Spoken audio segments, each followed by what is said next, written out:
Hi hello welcome back to Hector Manikantha YouTube channel. ಇವತ್ತೇನೆಂದರೆ ಕರ್ನಾಟಕದಲ್ಲಿರುವ ಕೋಲಾರ ಜಿಲ್ಲೆಯಲ್ಲಿರುವ ಸೋಮೇಶ್ವರ ದೇವಸ್ಥಾನಕ್ಕೆ ನಾವು ಒಮ್ಮೆ ಭೇಟಿ ನೀಡ್ತಾ ಇದ್ದೀವಿ. ಆ ದೇವಸ್ಥಾನ ಇತಿಹಾಸವೇನು ಎಲ್ಲ ನಿಮಗೊಂದ್ಸಲ ವಿಡಿಯೋ ಮಾಡಿ ತೋರಿಸ್ತೀನಿ, ಓಕೆನಾ? 14ನೇ ಶತಮಾನದಲ್ಲಿ ನಿರ್ಮಾಣವಾದ ಈ ದೇವಸ್ಥಾನವನ್ನು ಚಿನ್ನದ ಬೀಡು ಎಂದು ಕರೆಯಲ್ಪಡುವ ಕೋಲಾರದ ಪಟ್ಟಣದಲ್ಲಿ ಇರುವ ಸೋಮೇಶ್ವರ ದೇವಸ್ಥಾನವನ್ನು 11ನೇ ಶತಮಾನದಲ್ಲಿ ಈ ಪ್ರದೇಶವನ್ನು ಆಳುತ್ತಿರುವ ಚೋಳರು ಈ ದೇವಸ್ಥಾನವನ್ನು ನಿರ್ಮಾಣ ಮಾಡುತ್ತಾರೆ. ನಂತರ ಅವರನ್ನು ಕಲ್ಯಾಣ ಚಾಲುಕ್ಯರು ಪದಚ್ಯುತಗೊಳಿಸುತ್ತಾರೆ. ಈ ದೇವಾಲಯವು ನಂತರ ವಿಜಯನಗರ ಸಾಮ್ರಾಜ್ಯದಿಂದ ವಿಸ್ತರಿಸಲ್ಪಡುತ್ತದೆ. ಇದೊಂದು ದೇವಾಲಯವು ದ್ರಾವಿಡ ಶೈಲಿಯಲ್ಲಿ ನಿರ್ಮಾಣ ಮಾಡುತ್ತಾರೆ ಎಂದು ಹೇಳಬಹುದು. ಗೋಪುರವು ಚೋಳರ ಕೈವಾಡಕ್ಕೆ ಸಾಕ್ಷಿಯಾಗಿದೆ ಎಂದು ಹೇಳಬಹುದು. ಇಲ್ಲಿ ನಾವು ನೋಡುತ್ತಿರುವುದು ಸೋಮೇಶ್ವರ ದೇವಸ್ಥಾನದ ಗರ್ಭದ ಗುಡಿ. ಇಲ್ಲಿ ಸೋಮವಾರದಂದು ಪ್ರತ್ಯೇಕ ಪೂಜೆಗಳು ನಡೆಯುತ್ತಿರುತ್ತದೆ ಮತ್ತು ಪ್ರತಿನಿತ್ಯವೂ ಪೂಜೆಗಳು ನಡೆಯುತ್ತಲೇ ಇರುತ್ತದೆ.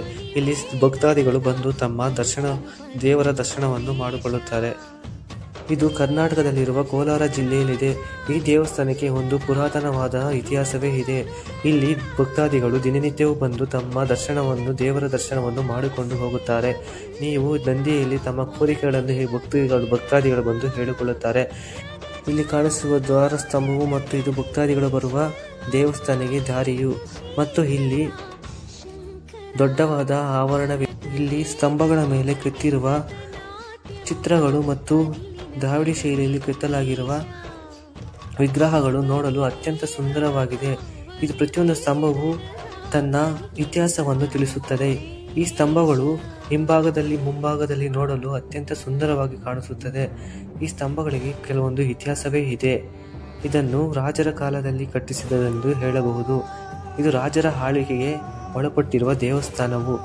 ಈ ದೇವಸ್ಥಾನವನ್ನು ಚೋಳರ ಕಾಲದಲ್ಲಿ ರಾಜರು ಕಟ್ಟಿಸಿದೆ ಎಂದು ಸಾಕ್ಷಿ. ಈ ಕಲ್ಯಾಣ ಮಂಟಪವು 64ರಿಂದ 16 ಅವಧಿಯ ಕಂಬಗಳನ್ನು ಹೊಂದಿದೆ. ಕಲ್ಯಾಣ ಮಂಟಪದ ಮೇಲಿನ ಭಾಗವು ಚೈನೀಸ್ ಶೈಲಿಯ ವಾಸ್ತುಶಿಲ್ಪವನ್ನು ಹೊಂದಿದೆ ಎಂದು ಹೇಳಬಹುದು. ಬೃಹತ್ ಕಂಬಗಳಿಂದ ಹೊಂದಿರುವ ಮುಖಮಂಟಪ, ವಸಂತ ಮಂಟಪ, ಪಾರ್ವತಿ ದೇವಿಯ ಗುಡಿ, ಅದೇ ರೀತಿ ಸ್ತಂಭಗಳಿಂದ ಮೇಲಿನ ಕೆತ್ತನೆಯು ಯುರೋಪಿಯನ್, ಚೈನೀಸ್, ತಾಯಿ ಶೈಲಿಯನ್ನು ಪ್ರಭಾವ ಹೊಂದಿದೆ ಎಂದು ಹೇಳಬಹುದು. ಈ ದೇವಾಲಯವು ವಿಜಯನಗರ ಶೈಲಿಯಲ್ಲಿ ಕಲ್ಯಾಣಿ ಎಂಬ ದೊಡ್ಡ ಮೆಟ್ಟಿಲು ತೊಟ್ಟಿಯನ್ನು ಹೊಂದಿದೆ ಎಂದು ಹೇಳಬಹುದು. ಈ ದೇವಸ್ಥಾನಕ್ಕೆ ನೀವು ಒಮ್ಮೆ ಭೇಟಿ ನೀಡಿ. ಈ ಇನ್ಫಾರ್ಮೇಷನ್ ನಿಮ್ಗೆ ಇಷ್ಟ ಆದರೆ ನಮ್ಮ ಚಾನಲ್ ಈಗಲೂ ಸಬ್ಸ್ಕ್ರೈಬ್ ಮಾಡ್ಕೊಳ್ಳಿ. ಅಲ್ಲಿವರೆಗೂ ನೋಡ್ತಾರೆ ಹ್ಯಾಕ್ಟರ್ ಮಣ್ಕಂಠ ಯೂಟ್ಯೂಬ್ ಚಾನಲ್.